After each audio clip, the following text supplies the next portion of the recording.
Right, so I'm standing out here in the rain to give a little review on Limoncello Restaurant in Washington Township. Wonderful. Amazing. So I had this amazing lamb dinner over risotto. Yeah. And the lobster bisque, which was not too rich, but it was freaking actually fantastic. Yeah, I had the chicken that was Chicken limoncello. Limoncello. And it was awesome. It was awesome. And then the dessert came on this magnificent tray.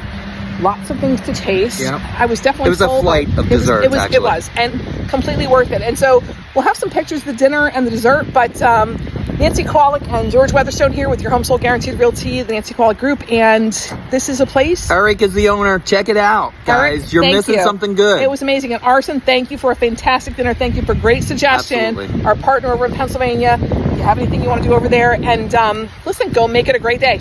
Bye.